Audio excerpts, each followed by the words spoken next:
तू का केलंस प्रेम माझ्यावर? कारण मला जसा लाईफ पार्टनर हवा होता ना तसाच आहेस तू.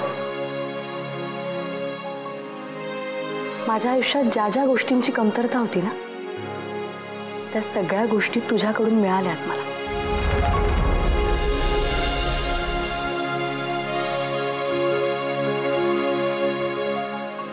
आणि आपल्या आयुष्यातल्या कमतरतांबद्दल कधी विचार केलायस तू?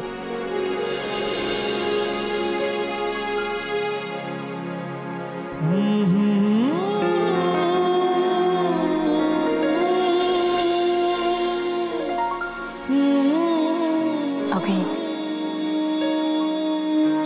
माझं प्रेम आहे तुझ्यावर. आणि ज्या नात्यात प्रेम असतं ना तिथे बाकी कशाचीच कमतरता नाही भासत.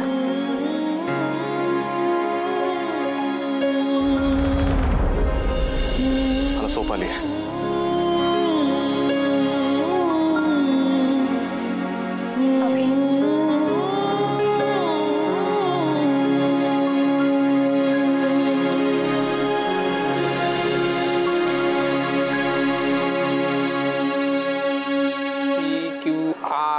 GHI ऋषभ, रीना, रितेश, रिया. काय दिवस आले त्या ज्युलिएट साठी मला या रिया राजेला फोन करावा लागावा. हा पण काल ज्या धन्यवाद पोरी आल्या होत्या त्यांच्यापेक्षाही बरी. आणि फेस्टिवलही जवळ आलाय. असो.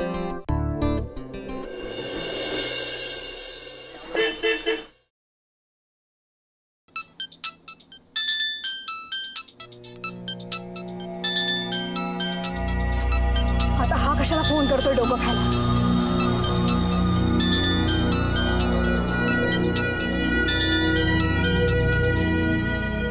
काय कशाला फोन करतोयस?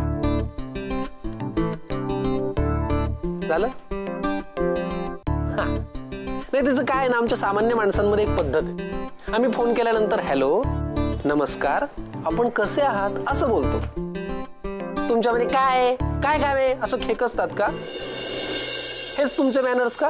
ते काय एटिकेट्स हेच का तुमचे? ए प्लीज बोर करू नकोस आता मला. कशाला फोन केलास ते आधी सांग. लवकर बोल. मला या फालतू गोष्टींसाठी वेळ नाही आता. अरे हो तू त्या मिस वर्ल्ड फायनल राऊंडच्या कॉम्पिटिशनच्या तयारीतच असशील नाही का? बरं चल फालतू बडबड नकोय. ऐक तू आयुष्यात कधीही केलं नसशील ना अशी एक खतरनाक ऑफर आहे माझ्याकडे तुझ्यासाठी. हा पण त्याच्यासाठी एक अट आहे. तुला आत्ता ह्या क्षणी मला येऊन भेटावं लागेल. कुठे ते मी सांगतो ऍड्रेस नोट कर पटकन. 405 गणेशाळी तिथनं डाव्या हातात.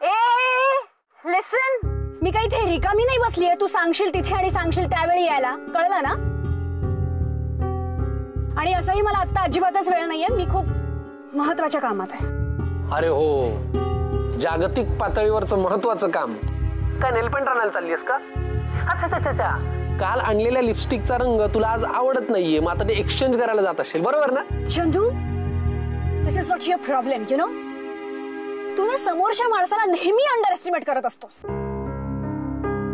And for your kind information मी आता हॉस्पिटलमध्ये चालले. उत्तम करेक्ट डिसिजन आहे. फायनली तुला पटलं ना की तुला मानसिक उपचारांची गरज आहे. Very good. Chandu Chandu I will kill you okay. मी हॉस्पिटलमध्ये चाललीये कारण डॅड हॉस्पिटलाइज झाले. त्यांना सिव्हिअर अटॅक आलाय. Now just get lost. Hello काका हॉस्पिटलमध्ये आणि वहिनीनं माहितीये का?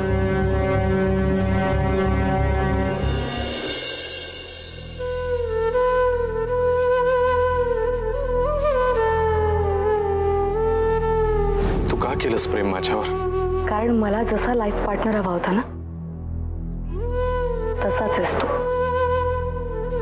माझ्या आयुष्यात ज्या ज्या गोष्टींची कमतरता होती ना त्या सगळ्या गोष्टी तुझ्याकडून मिळाल्यात मला.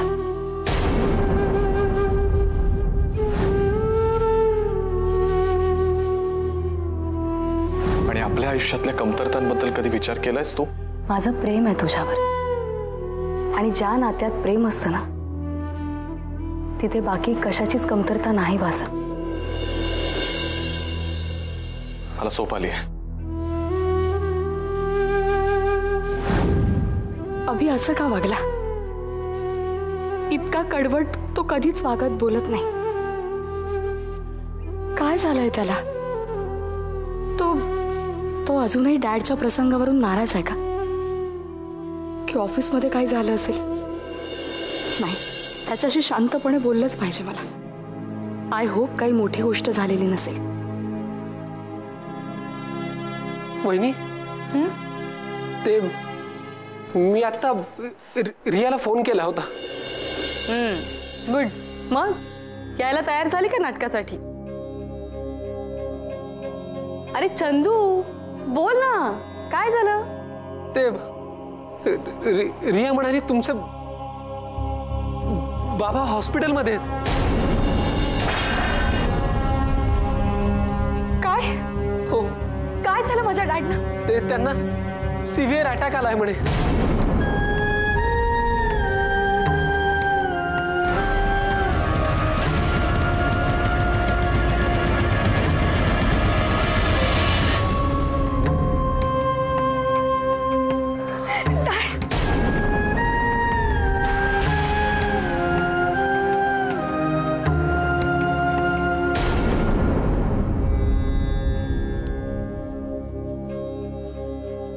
आजपासून तुला तुझं सासर आणि माहेर यातल्या एकाची निवड करायला लागेल.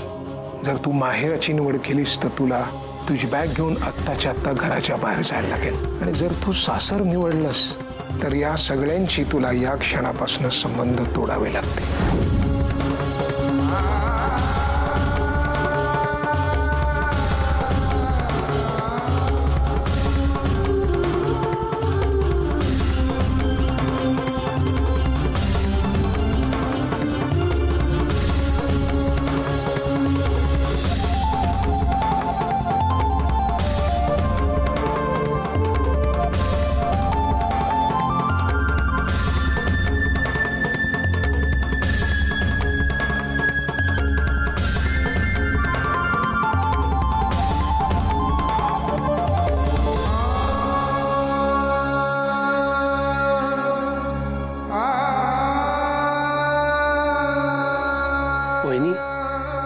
मला माहिती आहे काकांनी तुम्हाला सांगितलं की तुम्ही तुमच्या घरच्यांशी संबंध तोडा म्हणून तुम्ही जात नाही आहात. पण वहिनी, ती गोष्ट पूर्णपणे वेगळी आणि आजची परिस्थिती पूर्ण वेगळी आहे. सध्याच्या परिस्थितीत तुम्ही कुणाचाही काहीही विचार न करता सरळ तुमच्या वडिलांकडे गेलं पाहिजे. वहिनी, खरंच सांगतो मी, प्लीज ऐका तुम्ही माझं. अरे काय आहे, तुम्ही दोघं असून तयार नाही आहात. चंदू, अरे हो, तू तर कॉलेजला जाणार आहेस ना. अगं पण शमिका, तुझं काय आहे, तू का नाही तयार अजून? अगं आपल्याला मेघनाच्या सासरी जायचंय, तिच्या सासू सासऱ्यांच्या लग्नाचा. हो आहे.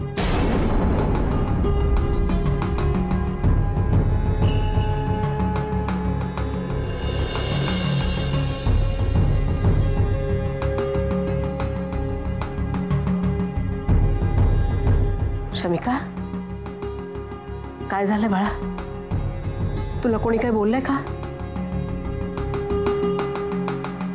काय झालं सांग ना.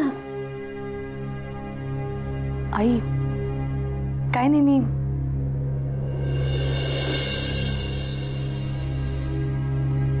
मी 5 मिनिटात तयार होऊन येते.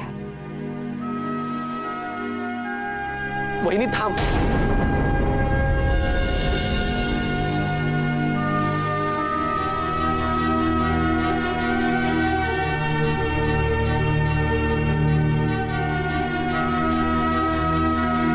वहिनी, मला माहिती तू कोणालाही काहीही सांगणार नाहीस. पण वहिनी, अगं इतका त्याग नको करू. हे बघ, तू सांगणार नसशील ना तर मला सगळ्यांना सांगावं लागेल. वहिनी, तू एवढा तरी विचार कर ना की जे तुझं हक्काचं आहे ते तुला मिळालंच पाहिजे. 1 मिनिट, हा सगळा काय प्रकार आहे कोणी सांगणार आहे का मला? शमिका. आई. हो, मी सांगतो. आत्या, वहिनीच्या बाबांना सिव्हिअर अटॅक आलाय.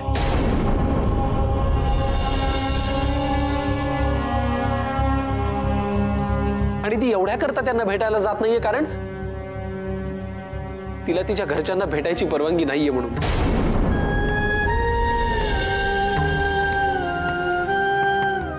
शमिका, एवढी मोठी गोष्ट तू मला सांगणार नव्हतीस?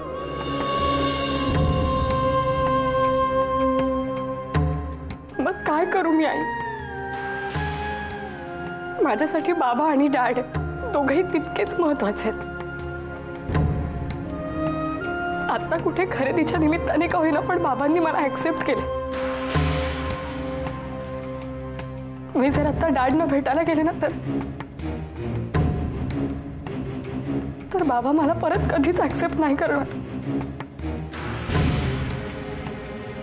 हे बघ शमिका, तुझ्या बाबांची चूक झाली आहे, ही गोष्ट खरी आहे. आणि त्याची शिक्षा तुला विनाकारण भोगायला लागते आणि ती तू भोगतेस, हेही तितकंच खरं आहे. पण चंदू म्हणतो त्याप्रमाणे आत्ताची परिस्थिती पूर्णपणे वेगळी आहे. आणि हे बघ, नियम किंवा शिस्त हे पाळण्यासाठी असतात, मोडण्यासाठी नाही. पण चुकीपेक्षा शिक्षा किंवा माणुसकीपेक्षा नियम मोठे होऊ नाही शकत. आणि जर ते तसे झाले ना तर त्या नात्यांना काहीच अर्थ उरत नाही. शमिका, या घरातल्या वडीलधाऱ्यांपैकी एक आहे मी. त्या अधिकाराने तुला सांगते, तुझ्यावर लादलेला नियम मोडून तुला आता तुझ्या बाबांना बघायला जायलाच हवं. आत्ता. आई हो, पण आईचं ऐकणार ना?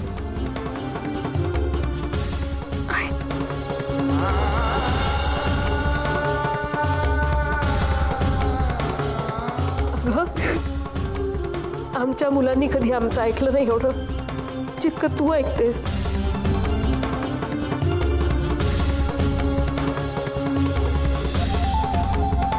आई, पण मेघनाच्या सासरी. हे बघ, मेघनाच्या घरी काय सांगायचं ते मी बघते. पण इथे तुला कोणी बोलायच्या आधी, कोणी थांबायच्या आधी तू इथून निघ आणि बाबांना भेटायला जा. मला कळवशील ना बाबा कसे आहेत ते? जा लवकर.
त्यांचं बीपी हाय झालं आणि त्यातूनच हा सिव्हिअर अटॅक आला त्यांना.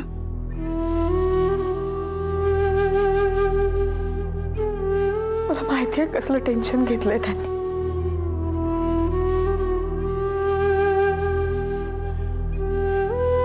मला एक सांग, ते गोळ्या घेत होते ना?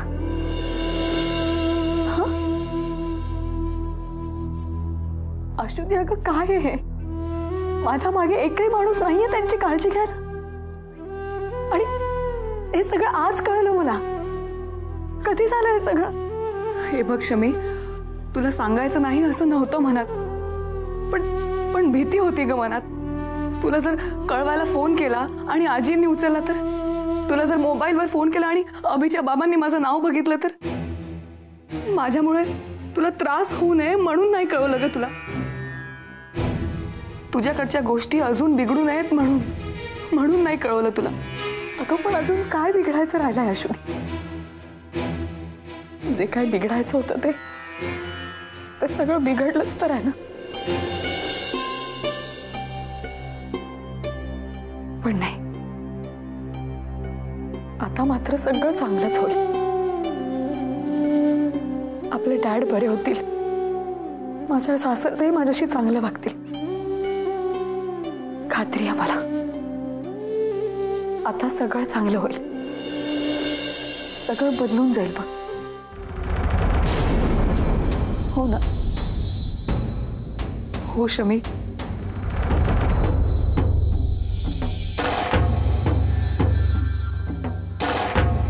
शमिका इथे?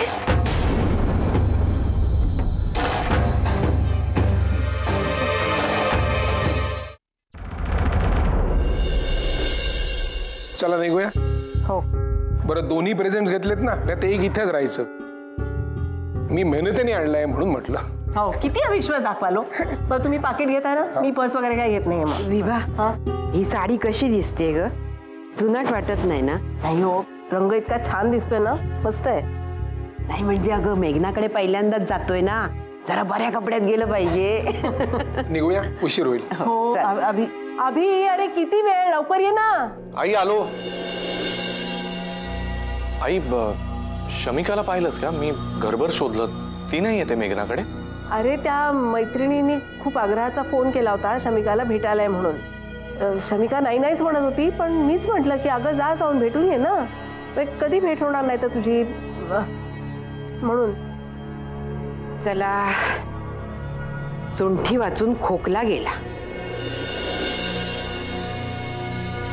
नाहीतरी शमिकाला बघितल्यानंतर मेघनाची चिडचिडच होणार होती. आता निदान ती तरी शांतपणे राहील. होतं ते सगळं चांगल्यासाठीच होतं. माझ्या पांडुरंगालाच काळजी आहे सगळी. चला चला.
आतमध्ये या.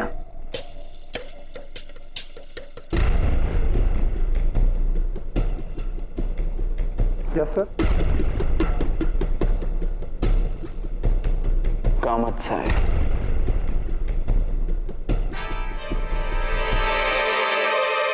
हॅलो. Hello sir.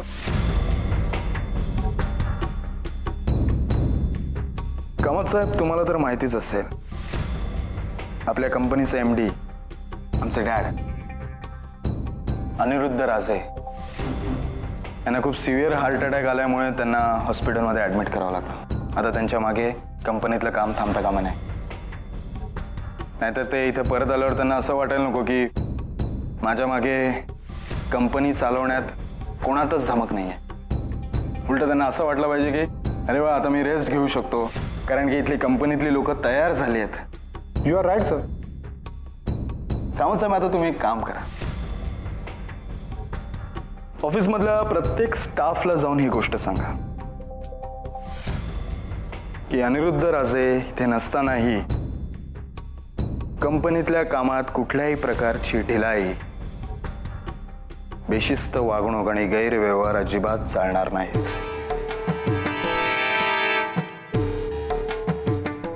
सर कंपनीत परत जॉईन होईपर्यंत कंपनीतले प्रत्येक व्यवहार हे जय प्रभू यांच्या सल्ल्यानेच घेतलेच आहे.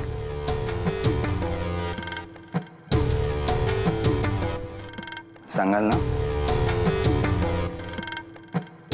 हा, आणि अजून एक गोष्ट प्लीज सगळ्यांना सांगा की ऍटलिस्ट दिवसातल्या 1 मिनिट तरी देवाकडे ना पूर्ण निष्ठेने प्रार्थना करा आणि देवाकडे असं मागा की आमचे सर लवकरात लवकर बरे होऊ दे, ते कंपनीत परत जॉईन होऊ दे.